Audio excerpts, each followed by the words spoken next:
Hey everyone, it's Brennan the Paleo Dude back with another Jurassic World figure review. Today we'll be taking a look at the new Savage Strike Plesiosaurus figure from Camp Cretaceous.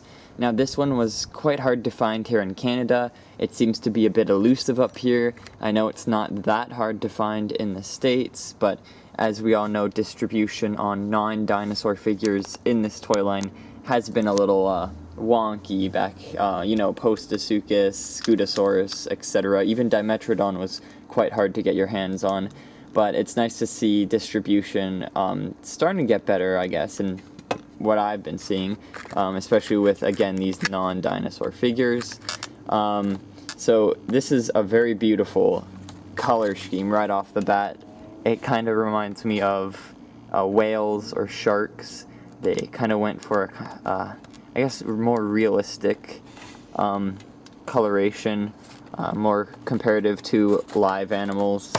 The first time we saw it, it was in this blue color, and it was more suiting for like a reef dwelling or maybe open ocean or lagoon animal, and that was very nice. I do like the light on the bottom, dark on the top, but they take it a whole step forward with this figure.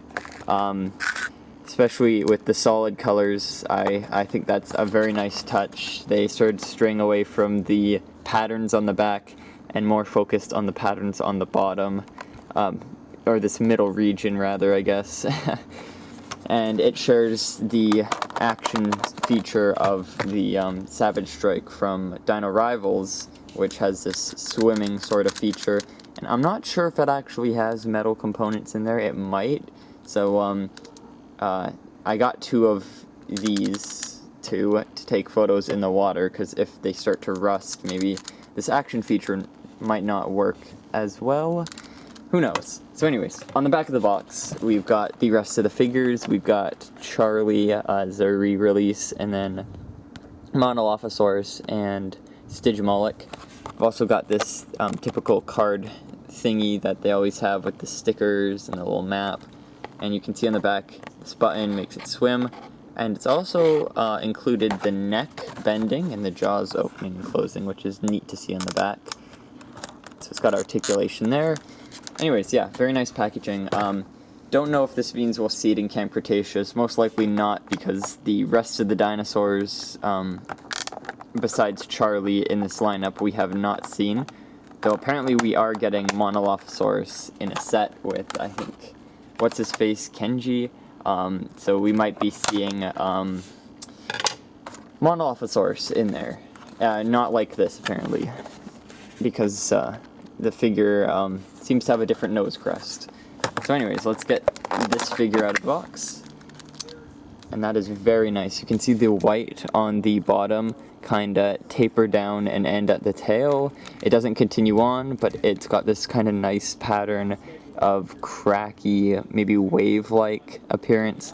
The tail is very rubbery. I don't know if that's because it's been in the sun for a while, but you can rotate it up and down. It's on a sort of a hinge joint.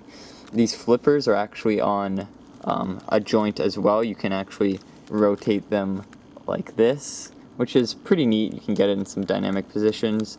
Oh, and before I forget, maybe we should get that scan code for any of you who like to scan the things.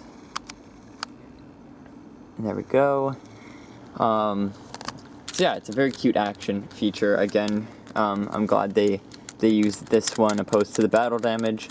Though it'd be pretty neat to see another battle damage plesiosaur. It would be nice to see Mattel release more marine reptiles, though 2 is really great.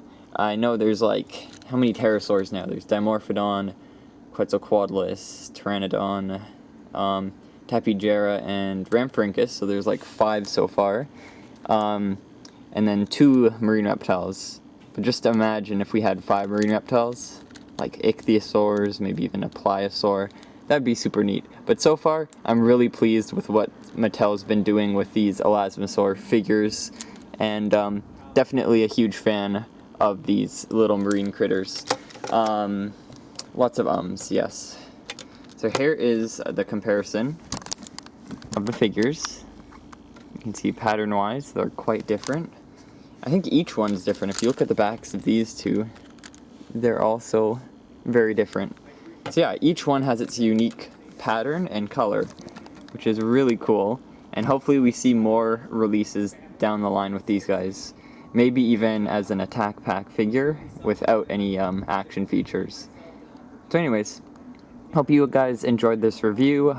Finally made it outside, so it would be a lot brighter, so you guys can actually see what's going on. I know a lot of my past videos have, been a little dark.